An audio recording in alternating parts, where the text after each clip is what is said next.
Jai Hind students, welcome to my YouTube channel. Students, tomorrow you will wish you had started today. So, what I mean to say is that keep working on that project you have been putting off for some day. Start it today, start it now. Do not let the days fly by without meaning. So, start doing something worthwhile and start enjoying them as much as you can.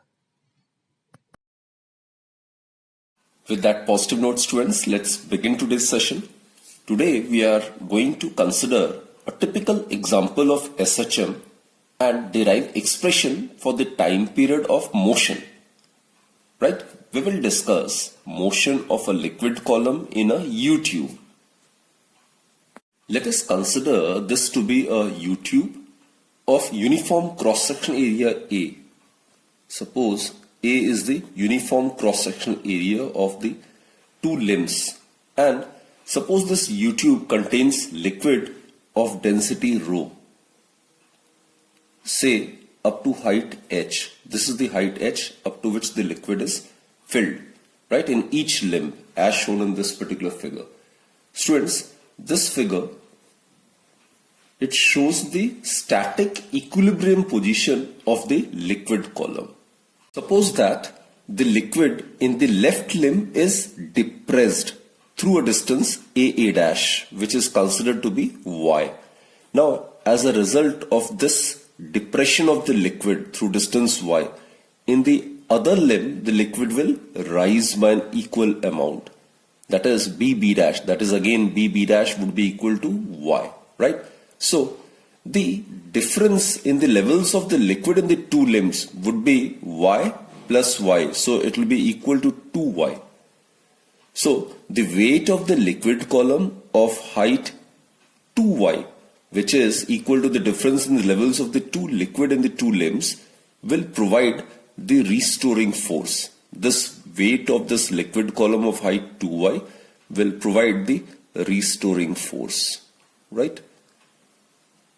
So as to make again the levels in the two limbs again equal. But due to the inertia of motion, it will overshoot its mean position, and here the liquid will go to the other extreme, right? Again, due to the weight of this column 2y in this limb, again restoring force will act. It will again tend to bring the liquid back to the original level. So as a result, what happens is liquid will keep on oscillating about its mean position in the two limbs, right? So as to make the concepts more clear, just watch this small animation. If the liquid level in one of the limb is depressed through some small distance and then released, then it is found that the liquid in the U-tube starts oscillating back and forth repeatedly about its mean position. Now, the liquid is said to possess oscillatory or vibratory motion. So the restoring force is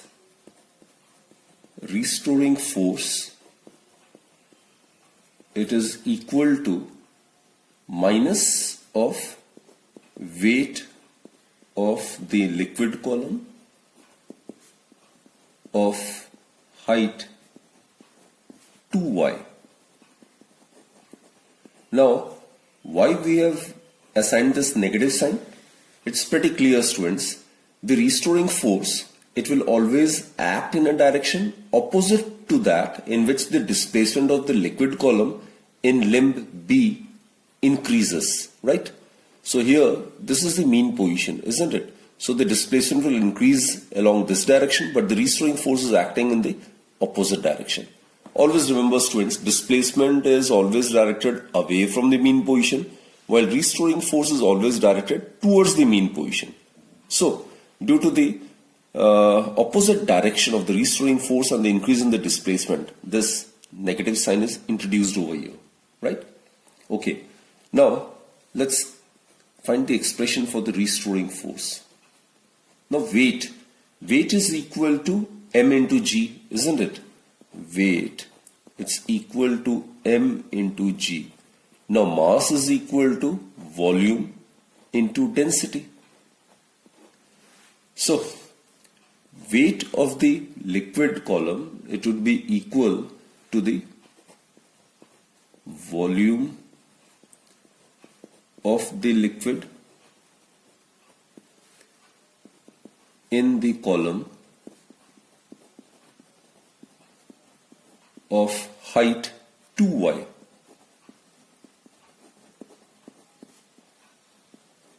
Multiplied by rho is considered to be the density of the liquid, right? Volume into density is the mass, and when multiplied by acceleration due to gravity, it will give us the weight of the liquid column. So let's substitute the values. Volume, students, the volume of this portion, it's in the cylindrical form, and the volume of a cylinder is cross-section area multiplied by height. So here we will get A is considered to be the uniform cross-section area of each of these two limbs, and height of the liquid column is 2y. Density is rho, acceleration due to gravity is small g, right? Now students, the restoring force F, this restoring force F acts on the whole of the liquid inside the U-tube, the entire liquid. Now in case we assume the horizontal portion of the U-tube to be of negligible length, then the mass of the whole of the liquid in the U-tube is given by mass of the liquid in the U-tube, and we have considered the horizontal portion to be of negligible length. Horizontal portion of the U-tube is neglected.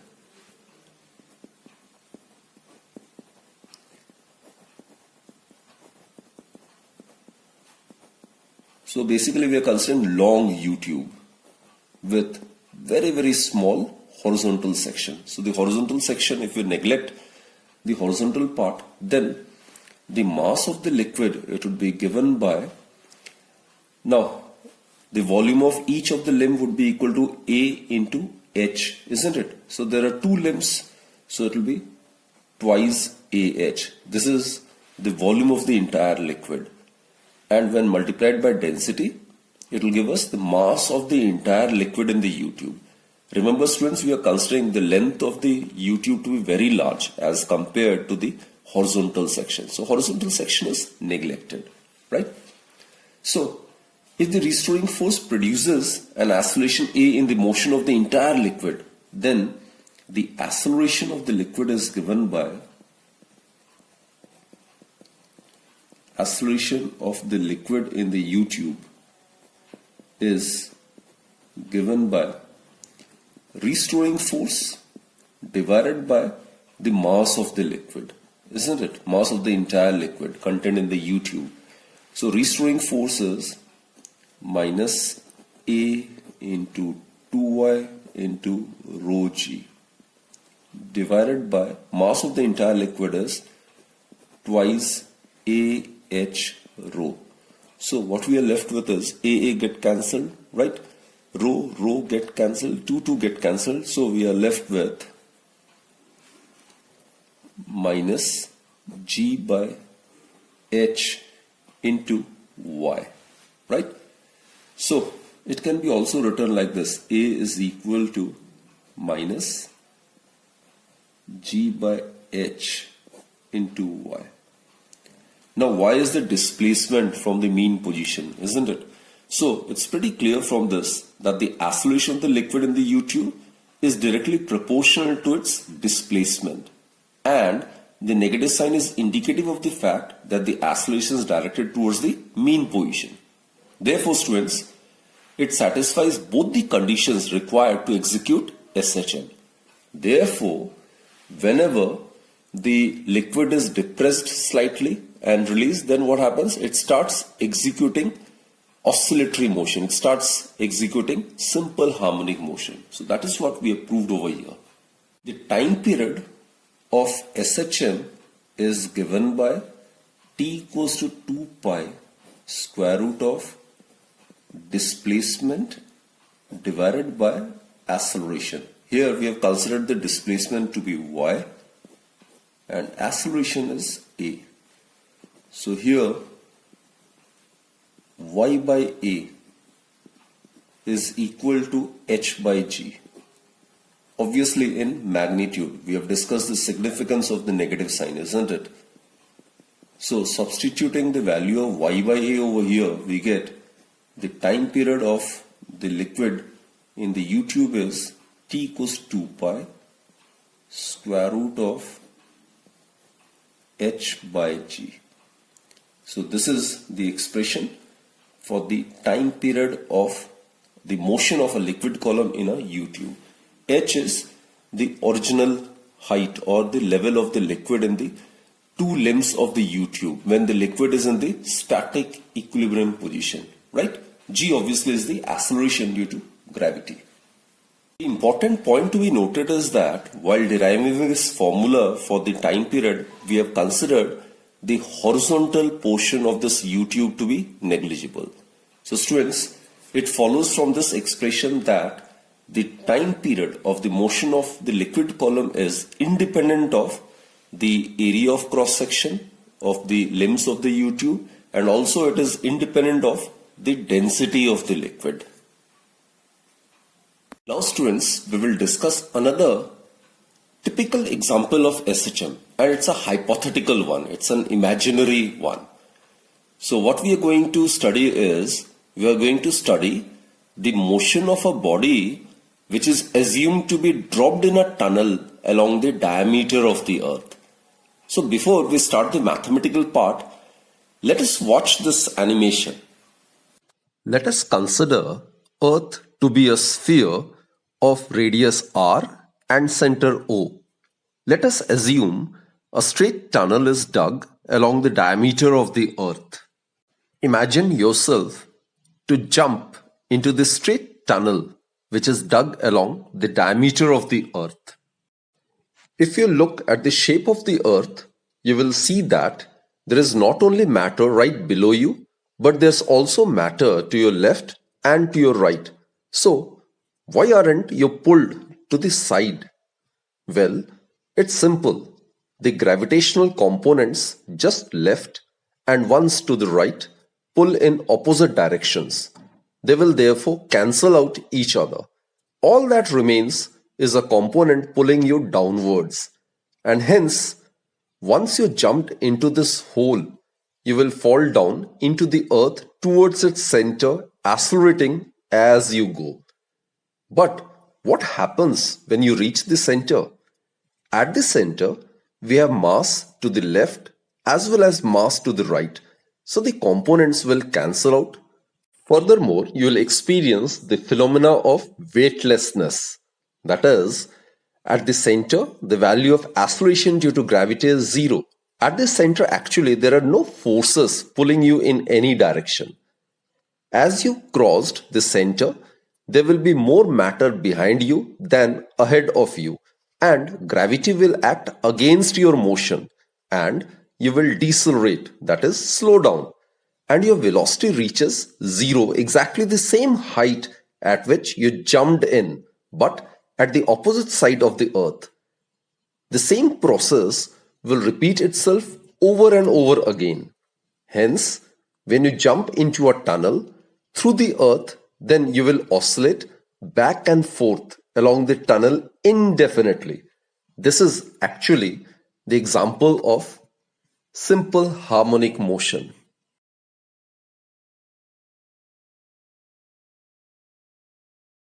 Now let us find out the expression for the time period of motion of a body which is dropped in a tunnel along the diameter of the earth. So for that, students, consider earth to be a perfect sphere, say of radius r, right? And its center is considered to be at point O. Suppose that a straight tunnel is dug along the diameter of the earth, and let us consider small g. G be the value of acceleration due to gravity at a point on the earth's surface, right?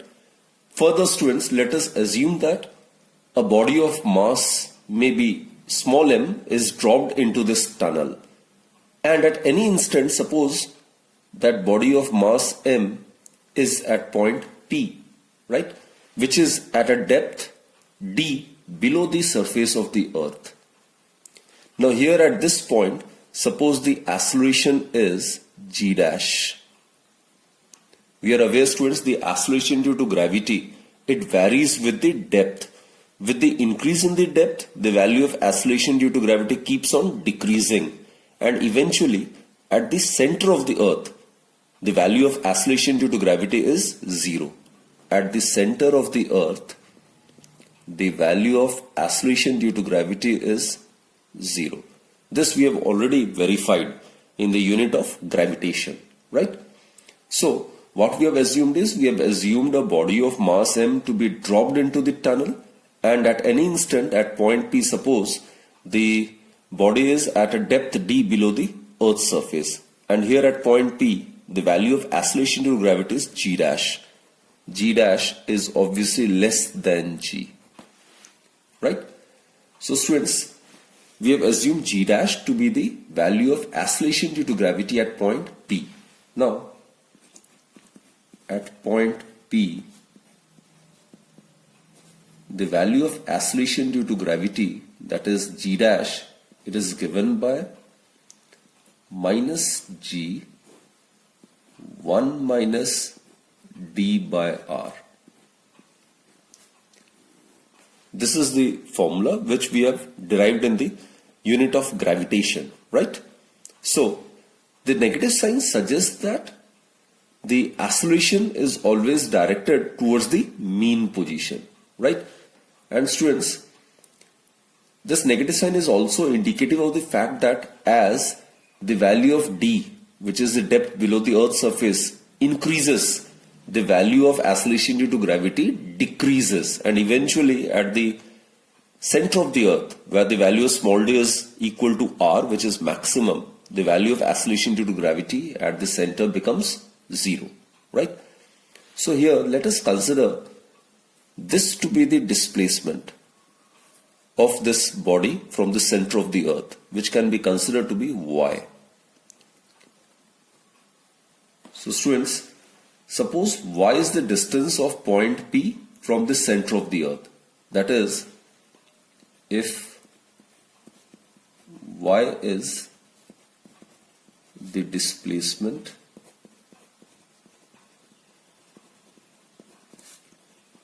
of the body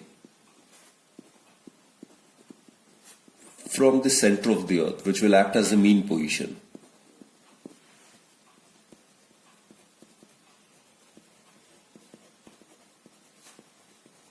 In such a case, it's pretty evident from the diagram, y is equal to r minus d, isn't it?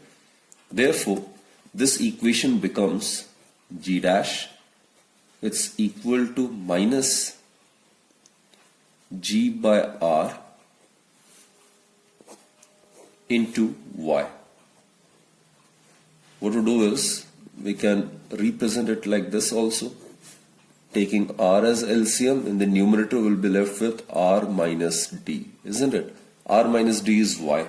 So we can write g dash equals to minus g by r into y. So students, g by r, it's a constant quantity, isn't it?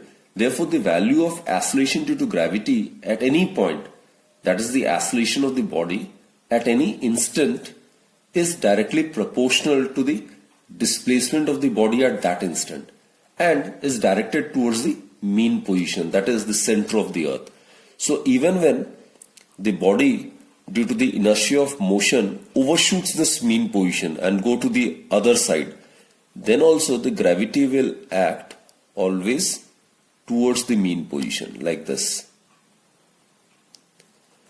But when it crosses the mean position, that is the center of the Earth, and go to the other end, then the value of small g keeps on increasing, and hence the motion gets retarded, and accordingly the velocity will also keep on decreasing, right? So as a result, the body will keep on oscillating about the mean position. So it will actually executing SHM. So students, here we have verified both the things which are required for a body to execute SHM. That is, the acceleration of the body at any instant is directly proportional to its displacement, and the negative sign suggests that the acceleration of the body at any instant is directed towards the center of the Earth, which is the mean position, right? Thus, the time period of the body is given by t equals to 2 pi square root of displacement divided by acceleration. Here displacement is y and acceleration, it is g dash at any given instant of time, right? So substitute this value of y by g dash from here. Y by g dash over here is r by g, obviously in magnitude. R is the radius of the earth and g is the value of acceleration due to gravity on the earth's surface. So let's substitute this value over here. So the time period, it's given by 2 pi square root of r by g, right? One point to be noted is that, students, whether the mass of the body which is dropped in the tunnel along the diameter of the earth is 1 kg, 2 kg, 10 kg, 1000 kg, whatever be the mass of the body, the time period of the body executing SHM along the diameter of the earth would be independent of the mass of the body. It's a constant quantity, right? So let's find out the value of this time period. This is, students, actually also the time period of a simple pendulum of infinite length, isn't it? The same formula was obtained in that article as well. So here, if we substitute the value r, which is the radius of the earth, it's 6400 kilometer, isn't it? In SI, it would be 6.4 into 10 raised to power 6 meters. Now, value of acceleration due to gravity at a point on the earth's surface is taken to be 9.8 meter per second square. So, students, substitute this value over here. We get time period to be equal to 5060 seconds, which when divided by 60 will give the result in minutes, and that would be about 84.63 minutes. So hypothetically or imaginary, if we consider a body to be dropped in a tunnel along the diameter of the earth, then the body will take 84.63 minutes to complete one vibration or oscillation, right? So students, this was a very, very interesting and very important topic.